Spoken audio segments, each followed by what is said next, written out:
رحمان کے راستے پہ خرچ کرنے کے لیے ہم لوگ کنگال ہیں، قلاش ہیں، اور شیطان کے راہ پہ ہم سے کتنا ہی خرچ کرا لو۔ یہی غریب ملک ہے ہمارا پاکستان جو امریکہ سے زیادہ خرچ کیا انتخابات پہ۔ غریبوں نے جو معمولی سگریٹ پیتے تھے انہوں نے اعلیٰ درجے کی سگریٹ پی۔ جن غریبوں کو کبھی کوئی کھوتی پہ چڑھانے کے لیے تیار نہ تھا وہ کاروں میں جھوٹے لیتے پھرے۔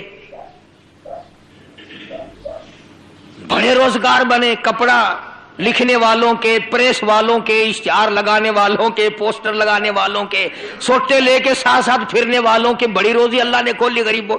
کل ایک آدمی کہہ رہا تھا قاری صاحب دعا کرو، اے جڑے الیکشن ہے نا ہر سال تھی من۔ میں کہا کیوں؟ آخر روزی تو بنتی ہے نا۔ کہنے لگا روزی تو بنتی ہے نا، ان کو کیا پتا کہ کتنے لوگ بچارے کل کے شام غریب منائی پڑے، تھوڑی پریشانی ہوتی ہے۔ اللہ پاک جل شانہ کا دروازہ جب بھی ہم چھوڑیں گے پریشانی آئے گی۔ میں بھی اسی میں شامل ہوں، میں اکیلا کہاں جاؤں تم سے دور ہو کر، یا کوئی دو چار آدمی کہاں جائیں گے؟ غریب آدمی کو تو کوئی پاس کھڑا نہیں ہونے دیتا، شریف آدمی کو کوئی قریب ہی آنے دیتا۔ اس لیے جو ہو گیا اس پر اب رضامندی ظاہر کرو۔ اور قرآن کریم نے دو راستے بتائے ہیں، ایک شکر کا راستہ اور ایک صبر کا راستہ۔ جس کو اللہ پاک نے کوئی شے دے دی وہ شکر کرے، ورنہ قرآن کریم کا اعلان لئن شکرتم لازیدنکم، فرمایا او لوگو میں وہ خدا ہوں جو دے کے لینا بھی جانتا ہوں۔ بہت ممکن ہے ناچ بھنگڑے نہ کرو، گالیاں نہ دو، کسی کی عزت برباد نہ کرو، کسی پر ظلم نہ کرو، بہت ممکن ہے کامیاب ہونے کے بعد بھی ابھی اسمبلی کا پہلا اجلاس بھی نہ ہو، موت پہلے آ جائے۔ ماشاءاللہ، سبحان اللہ۔ فرمایا لئن شکرتم لازیدنکم، اگر میرا شکر ادا کرو گے تو میں زیادتی کروں گا، اس میں اضافہ کروں گا، اس میں بڑھاوا کرتا چلا جاؤں گا۔ وَلَئِن کَفَرْتُمْ، اور اگر ناشکری کرو گے، نعمت میں نے دی نام لوگوں کا لوگے، کام میں نے کیا نام لوگوں کا لوگے، کام میں نے بنایا نام دولت کا لوگے۔ فرمایا إِنَّ عَذَابِي لَشَدِيدٌ، پھر یاد رکھو میرا عذاب بڑا سخت ہے، میں پکڑنا بھی جانتا ہوں۔ تمہاری تو یہ چند دنوں کے لیے ممبریاں بنی، چند دنوں کے لیے کامیابی آئی، تمہیں معلوم ہونا چاہیے شہنشاہ ایران 26 پشتوں کا بادشاہ، ساری عمر بادشاہت کی رنگریلیاں منائی، اتنا بڑا عظیم دولت مند بادشاہ، نسلوں سے پشت سے بادشاہ چلی آ رہی ہے۔ مالک کائنات کی قسم، ایک وقت ایسا آیا قبر کے لیے جگہ نہ ملی۔ سبحان اللہ۔ میرا خیال ہے کہ جتنے بھی پورے ملک میں کامیاب ہوئے ہیں، کوئی اللہ کا بندہ ہوگا جو مسجد میں جا کے سجدے میں پڑ گیا ہوگا کہ مولا تیرا لاکھ لاکھ کرم ہے، میں اس قابل کہاں تھا، میں اس قابل کہاں تھا کہ میں اتنے بڑے منصب پہ جاؤں، یہ تو تیری عطا ہے، یہ تو تیری کریمی ہے، یہ تو تیری بندہ نوازی ہے، یہ تو تیری مہربانی ہے، یہ تو تو نے کرم کیا، ورنہ کہاں میں اور کہاں یہ مقام۔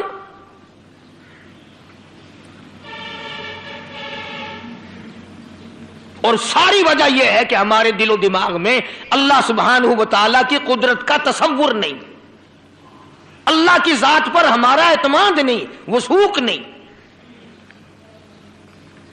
اسی طرح پروردگار عالم نے دوسرے مقام پہ فرما دیا او لوگوں اچھلو مت، ٹپے مت لگاؤ، چڑھاؤنا کام مت کرو، وَلِلَّهِ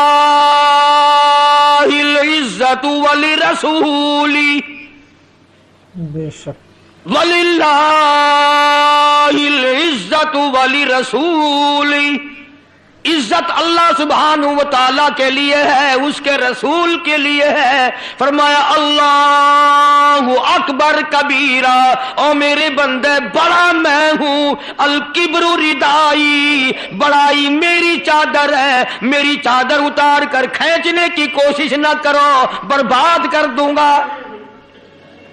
سبحان اللہ سبحان اللہ۔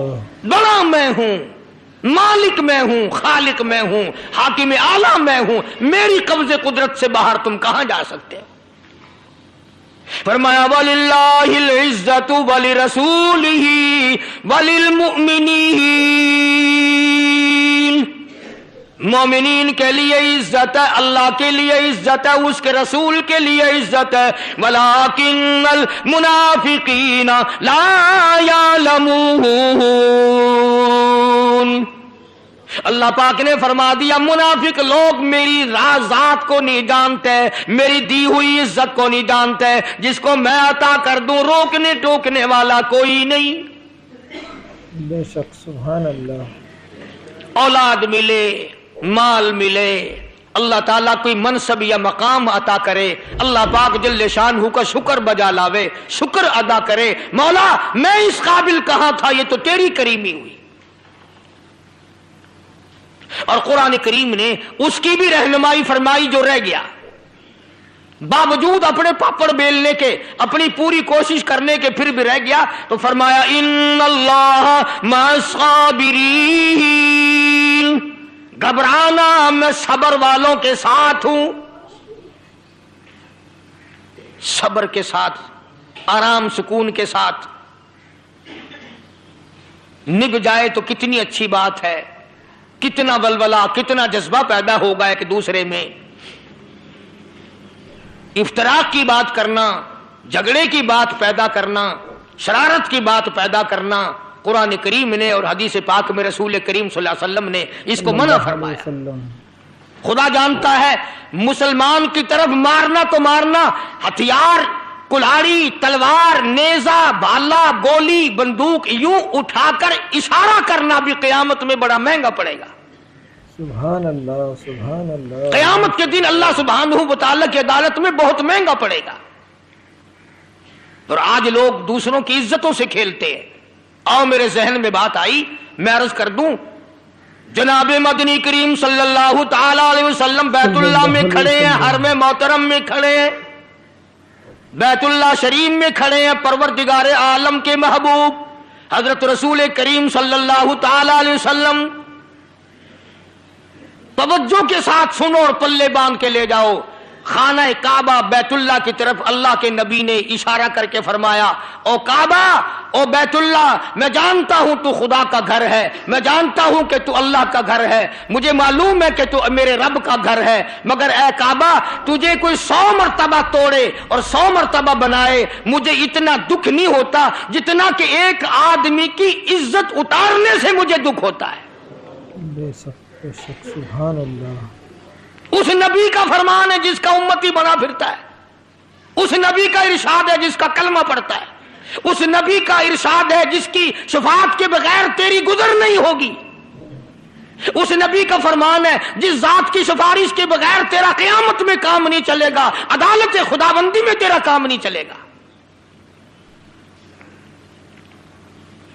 فرمایا آدمی کی آبرو ریزی کرنا، بے عزتی کرنا اتنا گناہ عظیم ہے کہ میں خدا کا نبی اسے معاف کرنے کو تیار نہیں۔ سبحان اللہ سبحان اللہ۔ افطرا کی چیزیں اسی لیے قرآن و سنت نے منع فرمائی، اور صحابہ کرام کے آثار جو ہیں، ان کے اقوال و اعمال جو ہیں وہ اس کے خلاف ہیں، بالکل ہمارے طرز زندگی کے خلاف ہے، جو آج ہم نے اپنے آپ کو بڑا تعلیم یافتہ بھی اور سمجھدار بھی اپنے آپ کو سمجھا ہوا ہے۔ ایک تو مصیبت یہ ہوگی کہ ہر آدمی لیڈر ہے، ہر آدمی اپنے آپ کو لیڈر سمجھتا۔ بتاؤ اتنے لیڈروں کو جگہ کہاں سے لائیں؟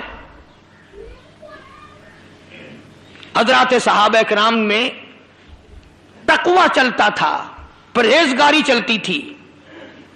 جناب رسول کریم صلی اللہ علیہ وسلم تشریف فرما ہے، ایک آدمی سامنے سے گزرا، صحابہ نے بھی اس کو دیکھا اور آقا مدنی صلی اللہ علیہ وسلم نے بھی اس کو دیکھا۔ تو آپ نے صحابہ کرام سے پوچھا، فرمایا بتاؤ یہ آدمی کیسا ہے، بتاؤ یہ آدمی کیسا ہے؟ تو صحابہ کہنے لگے یا رسول اللہ غریب آدمی ہے، فقیر آدمی ہے، نمازی ہے، اللہ والا ہے، مگر ایسا ہے کہ اگر کہیں شادی کا پیغام دے تو شادی کوئی نہ کرے، کسی کی سفارش اگر کہیں کرے تو وہ نہ مانی جائے، بس غریب آدمی ہے۔ کچھ دیر کے بعد ایک اور آدمی گزرا، اس کو بھی رسول کریم صلی اللہ علیہ وسلم نے اور صحابہ کرام نے دیکھا، تو حضور نے فرمایا یہ آدمی کیسا ہے؟ صحابہ کہنے لگے بڑا امیر آدمی ہے، اگر کہیں نکاح کا پیغام دے تو فٹافٹ شادی ہو جائے، کسی کی سفارش کرے تو وہ فٹافٹ منظور ہو جائے۔ تو اللہ کے نبی نے ٹھنڈا سانس لیا اور فرمایا کہ اس دوسرے جیسوں سے اگر پوری دنیا بھر جائے تو خدا کو کوئی پرواہ نہیں، اور اگر پہلے جیسا فقیر آدمی اللہ کے حضور میں جھولی پھیلا کر یوں کہہ دے اے اللہ، تو حضور نے فرمایا کہ کائنات کا وجود ایسے لوگوں سے قائم ہے۔ سبحان اللہ، ماشاء اللہ، الحمدللہ۔ اب مزاج تو ہم سب کا بگڑا ہوا ہے نا، شادیوں کے لیے دولت مند آدمی ڈھونڈتے ہیں، کاروبار کرنے کے لیے امیر آدمی دولت مند آدمی تلاش کرتے ہیں، یاری دوستی کے لیے ہم دولت مند امیر آدمی تلاش کرتے ہیں۔ جب سارا ذہن ہی اس طرف ہے تو پھر اگلی باتیں کہاں سے آئیں گی؟ اس لیے قرآن کریم نے فرما دیا جس کو کوئی شے نہ ملے، جس کو دولت نہ ملے، مقام نہ ملے، عہدہ نہ ملے، وہ جھگڑا نہ کرے، شرارت نہ کرے۔ استعینوا بالصبر والصلاۃ، اس کو چاہیے نماز پڑھے، صبر اختیار کرے، نماز سے اس کو سکون ملے گا۔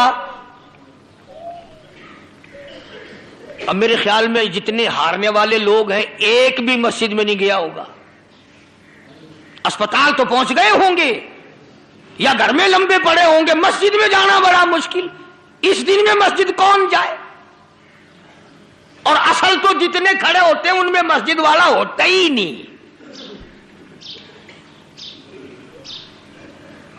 اب تم سارے کہو گے کہ اس کا یہ مطلب ہے کہ بھئی مسجد والے آگے آنے چاہیے۔ میرا مطلب تو یہ نہیں، جب تم خود دنیا دار لوگوں کو آگے لاتے ہو پھر روتے کیوں ہو؟ ہمارے یہاں تو ایک معیار ہے جو ہماری چلتی نہیں، ہم بھی مجبوراً چپ لگا جاتے ہیں کہ ہمیں کیا۔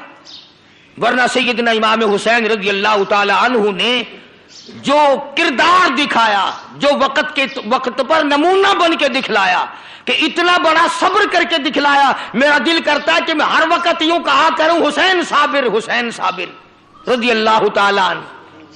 ماشاء اللہ، سبحان اللہ۔ سارا خاندان سامنے ہے، اندازہ لگاؤ علی اصغر کو ہاتھوں پہ اٹھا کر لائے، پانی کی اگر بات کر دی تو دشمن نے تیر مارا، حلق میں سے نکل گیا۔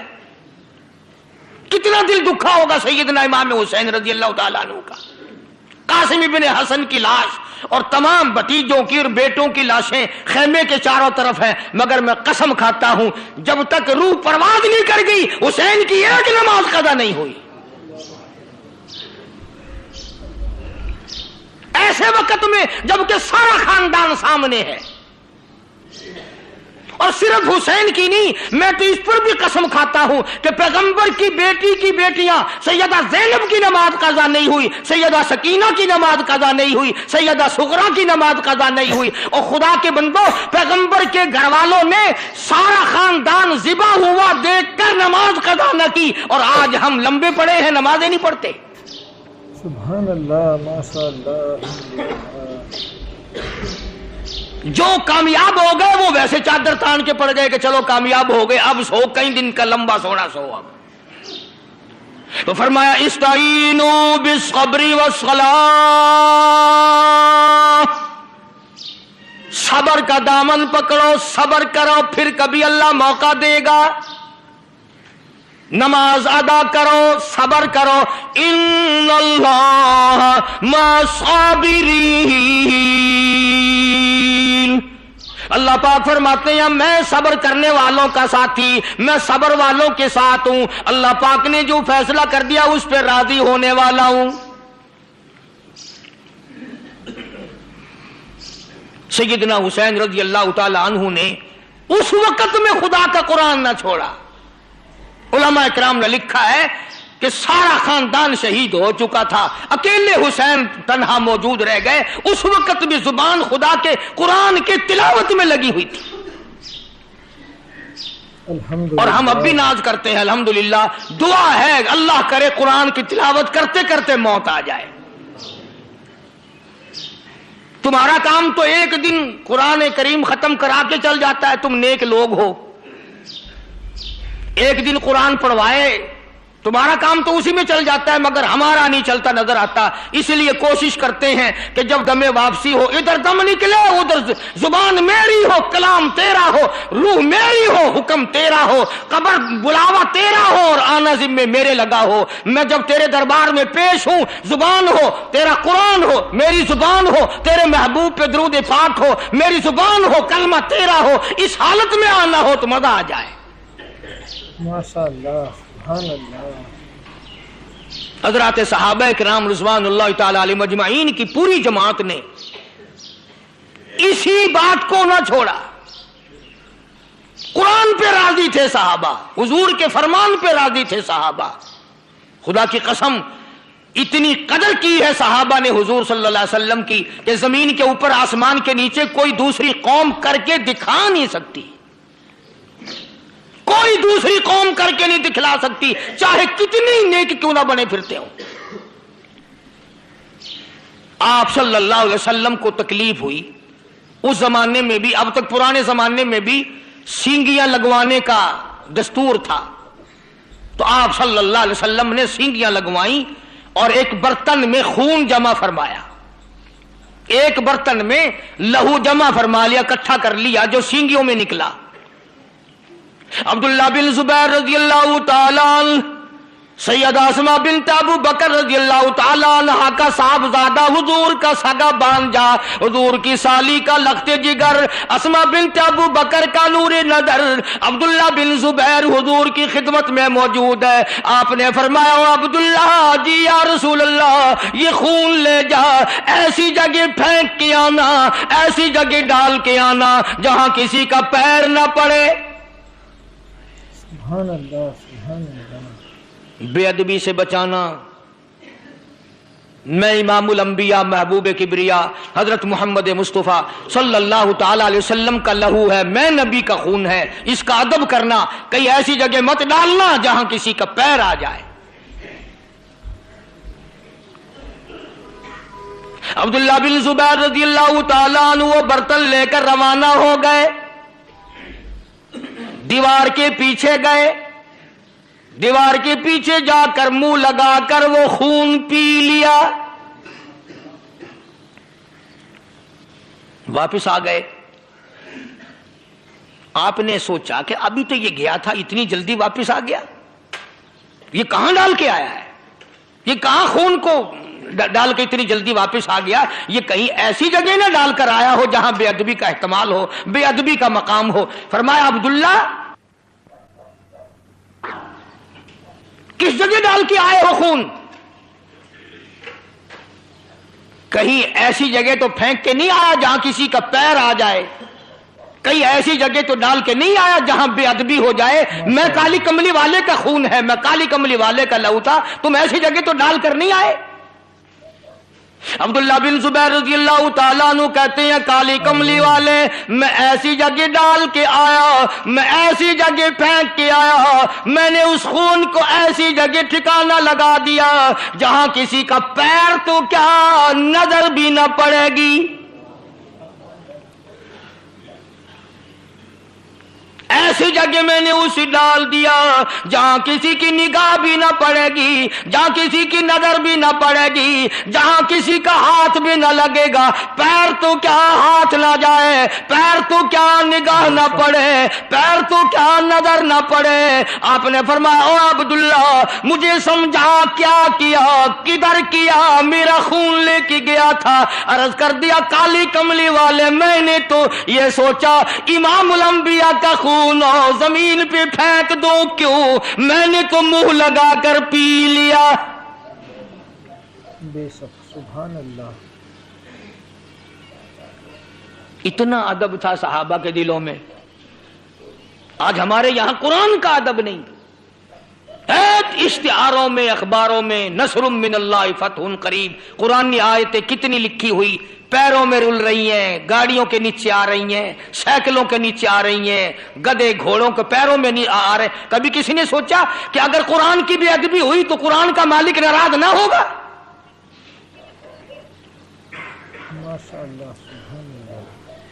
ہمارے یہاں ان چیزوں کا مفہوم ہی نہیں، تقدس ہمارے دماغ میں ہے ہی نہیں.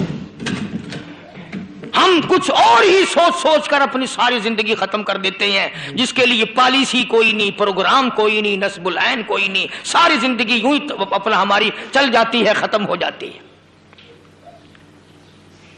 عبداللہ بن زبیر رضی اللہ تعالیٰ عنہ نے عرض کر دیا، کالی کملی والے، میں نے تو وہ لہو پی لیا، میں نے اس لیے پی لیا، میرے دل نے اجازت نہ دی، میرے ضمیر نے اجازت نہ دی، میرے من نے اجازت نہ دی. امام الانبیاء کا لہو ہو، امام الانبیاء کا خون ہو، میں زمین میں کیسے پھینک دوں؟ کالی کملی والے نے فرمایا، او عبداللہ جا، 7 پشتوں پہ جہنم حرام ہو گئی.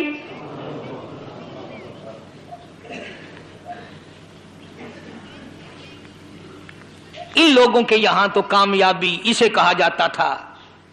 دوستو، یہ الیکشنوں کی ہار جیت کیا ہار جیت ہے؟ خدا کی قسم، قیامت میں جو ہار گیا وہ مارا گیا.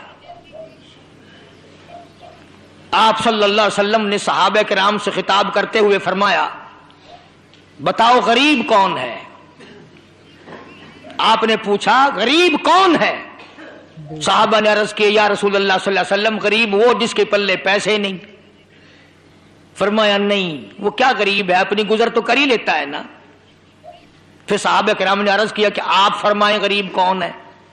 فرمایا غریب وہ ہے اچھا بھلا کماتا تھا، کھاتا تھا، نیک عمل بھی کرتا تھا، لوگوں کے حق بھی کھا جاتا تھا، قیامت میں آیا اچھی بھلی نیکیاں لے کر آیا، اچھے بھلے اعمال لے کر آیا، لیکن خدا کی عدالت میں جب کھڑا ہوا تو حق مانگنے والے لوگ ساری نیکیاں لوٹ کے لے گئے. ارے غریب تو وہ ہے جو قیامت کے بازار میں ننگا ہو گیا. غریب تو وہ ہے جو میدان قیامت میں ننگا کر دیا گیا.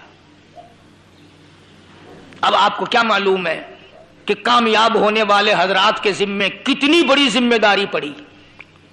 ملک کی ذمہ داری پڑ گئی، قوم کی ذمہ داری پڑ گئی، ایمان اور اسلام کی ذمہ داری پڑ گئی. محمد کریم صلی اللہ علیہ وسلم بھی قیامت میں دامن پکڑ کر پوچھیں گے، اتنا بڑا آدمی بننے کے بعد تو نے میرے دین کے لیے کیا کیا؟ اور سچی بات یہ ہے کہ قیامت کا اگر تصور دل میں ہو، اور قبر کا قیامت کا دل میں تصور جن لوگوں کے تھا، وہ لوگ تو ان چیزوں کے قریب آنے کو تیار نہ تھے، گھسیٹ کے لایا جاتا تھا. خلیفہ عبد الملک عمر بن عبد العزیز کا سسر رحمہ اللہ فوت ہو گیا. تاریخ داں لوگ جانتے ہیں، تاریخ پڑھنے والے، بادشاہ تھا، مسلمان بادشاہ خلیفہ عبد الملک. عمر بن عبد العزیز کے گھر میں اس بادشاہ کی بیٹی ہے جس کا نام بھی فاطمہ ہے. کبھی بادشاہ لوگ بھی اپنی بیٹیوں کے نام پیغمبر کی بیٹیوں والے رکھتے تھے. اب تو اس سے بھی ہمارا دل بھر گیا. اب تو پیغمبر کی بیٹیوں والے نام بھی ہمارے لوگوں کو اچھے نہیں لگتے. فلمی ایکٹرسوں کے نام رکھتے ہیں اپنی بیٹیوں کے، اور بڑے خوش ہوتے ہیں. ماں بھی پکار پکار کے بڑی خوش ہوتی ہے، باپ بھی بڑا راضی ہوتا ہے کہ میرے بیٹے کا نام ایکٹروں والا ہے، میری بیٹی کا نام فلمی ایکٹرسوں والا ہے. خلیفہ عبد الملک کی بیٹی فاطمہ عمر بن عبد العزیز کے گھر میں تھی. جس دن خلیفہ عبد الملک کا انتقال ہوا تو مرنے سے پہلے ایک لفافہ بند کر کے مہر لگا کے رکھ دی اور کہا کہ میرے مرنے کے بعد اسے جامع مسجد میں جمعے کے ٹائم کھولنا. ایک لفافہ سر بمہر کر کے رکھ دیا، اس میں کچھ لکھ دیا اور یہ لکھا کہ اس کو مسجد میں جا کے کھولنا، اور جامع مسجد میں کھولنا، اور جمعے میں کھولنا. چنانچہ خلیفہ عبد الملک کی وصیت کے مطابق جب جامع مسجد میں وہ لفافہ کھولا گیا تو اس میں لکھا ہوا تھا کہ میرے بعد عمر بن عبد العزیز کو خلیفہ بنا لینا، اپنا بادشاہ بنا لینا. مورخین نے لکھا ہے، پوچھ لو ان لکھے پڑے لوگوں سے تاریخ داں لوگ کہ جب عمر بن عبد العزیز وہاں مسجد میں موجود تھے، جمعے میں موجود تھے، عمر بن عبد العزیز نے اپنا نام سنا، دھڑام سے بے ہوش ہو کر زمین پہ گر پڑے. اپنا نام سن کر دھڑام سے بے ہوش ہو کر زمین پہ گر پڑے. اور جب ہوش آیا تو لوگوں نے پوچھا حضرت کیوں؟ فرمایا اپنی نماز پڑھتا تھا، اپنی اللہ اللہ کرتا تھا، اپنی گھر کی ذمہ داری تھی. اب اتنے بڑے عظیم ملک کی مجھ پر ذمہ داری ڈال دی گئی، میں اگر ہیرا پھیری اور ادھر ادھر مجھ سے پورا نہ ہوا تو قیامت کے دن میں سب سے زیادہ عذاب میں آ جاؤں گا. اتنی بڑی ذمہ داری میں کیسے نبھاؤں گا؟ عمر بن عبد العزیز کو اپنا نام سن کر بے ہوشی طاری ہو گئی. اور بلکہ ہم نے تو یہاں تک سنا کہ ایک انگریزنی عیسائی مذہب کی تھی، ملکہ وکٹوریا. انگریز کے زمانے میں وہ ہندوستان کی کیا اور بہت بڑے علاقے پہ اس نے حکمرانی کی ہے. ملکہ وکٹوریا سوئی ہوئی تھی، دارالعوام نے یہ فیصلہ کر دیا کہ بادشاہ اسے ہی بناؤ، اب ملکہ اسے بناؤ. لوگ اکٹھے تھے جو اس کی تاج پوشی کرنے والے تھے، اس کو تخت پہ بٹھانے والے تھے. اسے سوتی ہوئی کو جگایا گیا تو آنکھیں ملتی ہوئی آئی، کہنے لگی کیا بات ہے؟ انگریزنی عیسائی. انہوں نے کہا تو سوئی ہے، تیری تو تاج پوشی ہونی، ابھی تجھے تو تخت شہنشاہیت پہ بٹھایا جائے گا. تو کہتے ہیں اس نے رو دیا، بڑی روئی. انہوں نے کہا پاگل ہو گئی ہے، تجھے بادشاہ بنا رہے ہیں، رو رہی ہے. کہنے لگی اپنی نیند سوتی تھی، اپنی نیند اٹھتی تھی. اتنے بڑے ملک کی ذمہ داری مجھ پہ ڈال کر میری نیند بھی حرام کر رہے ہو، میرا کھانا پینا بھی حرام کر رہے ہو. ایک کافر عورت کو بھی اس بات کا تصور آیا، اب میں آرام سے سو نہ سکوں گی، اب میں آرام سے کھا نہ سکوں گی، اب میں اپنی مرضی سے پی نہ سکوں گی، میں تو ذمہ داریوں ہی میں پڑ کے رہ گئی، تم نے میرے لیے اچھا نہیں سوچا. اب جہاں قوم یہ عالم بنائے پھرتی ہو جو ہمارے یہاں بنا ہوا ہے، تو اللہ ہی وارث ہے بھائی. تو میرا عرض کرنے کا مقصد یہ تھا کہ عمر بن عبد العزیز خلیفہ تو بن گئے، بادشاہ تو بن گئے، مگر اگلے ہی روز اپنی گھر والی کو پوچھ لیا، فاطمہ بنت عبد المالک کو بلا کے کہا میری گھر والی فاطمہ بتا میرے پاس رہنا چاہتی ہو یا طلاق لینا چاہتی ہو؟ بادشاہ بنا، نے کہا جلدی بتاؤ میرے پاس رہنا ہے یا طلاق لینی ہے؟ انہوں نے کہا میرا گناہ تو بتاؤ، مجھے طلاق کیوں دی جا رہی ہے؟ عمر بن عبدالعزیز کہنے لگے تیرا باپ بادشاہ تھا، جتنا تجھے زیور دیا، جتنا تجھے جہیز دیا، جتنا تجھے یہ لینا دینا کیا، اس نے سارے کا سارا بیت المال سے دیا، سرکاری خزانے سے دیا، وہ اس کا مالک نہ تھا. اب یاد رکھے اگر میرے پاس رہنا چاہتی ہو یہ سارے زیورات اتارو، یہ سارا لباس اتارو، یہ گھر کی ساری چیزیں اٹھا کر بیت المال میں پہنچا کے آؤ، اور اگر میرے پاس یہ تمام چیزیں نہیں دینی تو مجھ سے طلاق لے لو.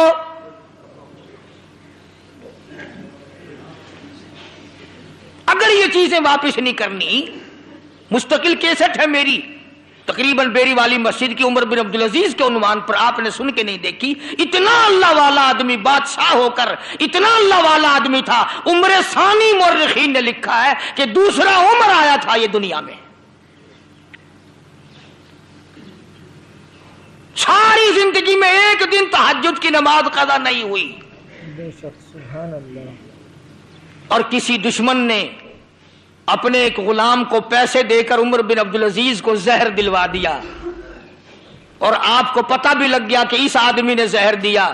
فرمایا تو نے زہر دیا؟ کہ ہاں. انہوں نے کہا لوگ تجھے ماریں گے، میرے مرنے سے پہلے بھاگ جا، کہیں جا کے چھپ جا. اندازہ لگاؤ، پتہ بھی چل گیا کہ زہر اس نے دیا ہے. فرمایا تجھے لوگ ماریں گے، چلا جا یہاں سے. اور جب آخری وقت آیا، اللہ اکبر، بادشاہ ہو کر عمر بن عبدالعزیز کی زندگی میں عید آئی.